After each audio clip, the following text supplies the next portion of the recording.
I wanted to talk a little bit about going to Goblin gaming. And this experience was, I had Sunday not really planned out at all. I had a few options to do on Sunday, but what I really wanted to do was discover an interesting independent game store. I'm really quite jaded with the kind of Games Workshop standard. And the fun that I'd had in the UK historically was with independent game stores. And the places that I used to go to in Altrincham and, I think Macclesfield and these areas, I think most of them were Games Workshops. A few of them were independent. But I listened to or watch a YouTube channel called Orc Painter Nerd, I think, or something like that. And he always does the intro being sponsored by Goblin Gaming. I thought, well, it must be an interesting game store. It's like a game centre. And it was open at 9 a.m. on Sunday. Now, the snow was still pretty thick, and the trains were on strike. So I didn't know how I was going to get to Northwich. Northwich is about 25, 30 minutes drive from Wilmslow. So I luckily, by chance, there was an Uber nearby, caught the Uber, chatted with the fellow and headed up to Northwich. And he was really quite concerned because the snow was pretty thick still.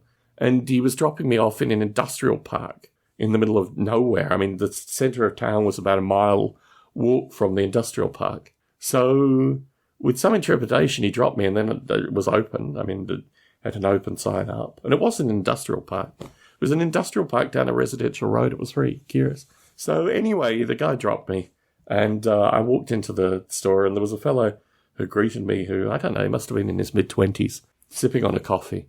And it was just a small little entryway. It had a bunch of D&D stuff and, it looked pretty well like a standard game store in the front. Not particularly inspiring, but it didn't really give me a sense of what it was. Anyway, so I came inside and I said hello and I said, I heard about you guys on YouTube and I'm just in town from California and I just wanted to see you guys' store because, it sounded like an interesting concept and I really like independent game stores. So the fellow said, well, just wait a second and I'll show you around. So he led me into this games room, which was pretty long, actually. And it had a bunch of scenery, probably maybe 16 games tables. And it was just a really nice space. And he had a World War II, bridge, the Netherlands bridge stuff to destroy. I think it's an existing bolt-action model bridge, large mechanized bridge. But they'd done a bit of work on it. They had kind of trenches on either side and, the water was very nicely done. It was very beautifully done diorama. And he pointed out at the back that they had a Lord of the Rings style wall, which could have passed for orcs, actually, in some regard. He showed me that very proudly, showed me a variety of other gaming tables. But then he took me through to their stock room, and I was not prepared for this thing. This was a stock room. I understand that Goblin Gaming has received an award recently. It's like in the top 100 internet businesses in the UK. And when you see this thing, you understand why. This is a huge area. I mean, it's not as big as some of the, game stores in the US by any means in terms of space for gaming tables. But in terms of the actual stockroom, I've never seen anything like the stockroom that they had.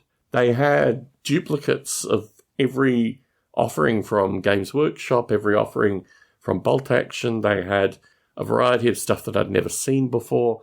They had a variety of the black powder miniatures. I mean, a bunch of stuff that I'd just never seen.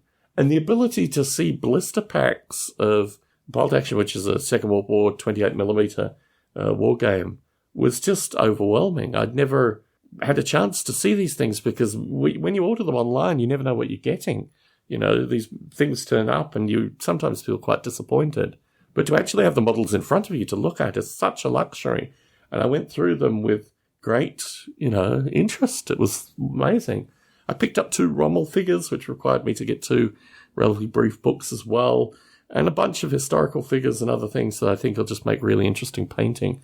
I didn't go particularly overboard. I think I probably would have spent maybe £80 there, because actually it was remarkably good value. While I was there, I think they were having a 25% off on Bolt Action miniatures thing, which, I mean, most of the purchases I made were Bolt Action related. But it was just really nice. The gentleman who showed me around, his name was Tom. it was just really nice to be shown around by someone who was so friendly and open and discussed in great detail the selection that they had and was really interested in hearing about my experiences. And I talked a bit about game stores in the, greater Bay Area, the kind of Northern California game stores, and the phenomena, that you have here, that you do have a lot of game stores, but I have never seen the quantity and quality of stock that Goblin Gaming had. And it was just such a wonderful experience. And this was like 9:30 in the morning on Sunday. I think they closed at 1 p.m. But he was really happy to show me around and, bought a bunch of stuff. He gave me a bunch of Goblin Gaming stickers. It was just a wonderful experience. And it was something that really resonated with me because I like independent game stores and I like to be able to support independent game stores that do what they do really well. And Goblin Gaming was certainly that store. So it's not that I'm going to be seeking sponsorship from Goblin Gaming in the future. They're not really applicable to much of what I do. But I had a really nice time. And then I went into central Northwich. I'm embarrassed to say, I forgot to pack underwear. So I had to buy underwear. And went into the Marks and Spencer's in central Northwich and ended up at the Northwich train station and trying to find independent taxis because there were no Ubers around to get back to Wilmslow. But it was just such a nice experience. Northwich is a beautiful town. It's amazing how many of these towns like Wilmslow there are dotted around Manchester. They all have high points. They all have points of interest. And Northwich has the waterway going through it. You cross over that to get to the main run of town. And, it's just such a beautiful area. Even with a layer of snow, I felt that it was just, I felt like I was in England properly, And, just such a nice experience on my first full day, just the morning of my first full day in that part of the world, in the UK.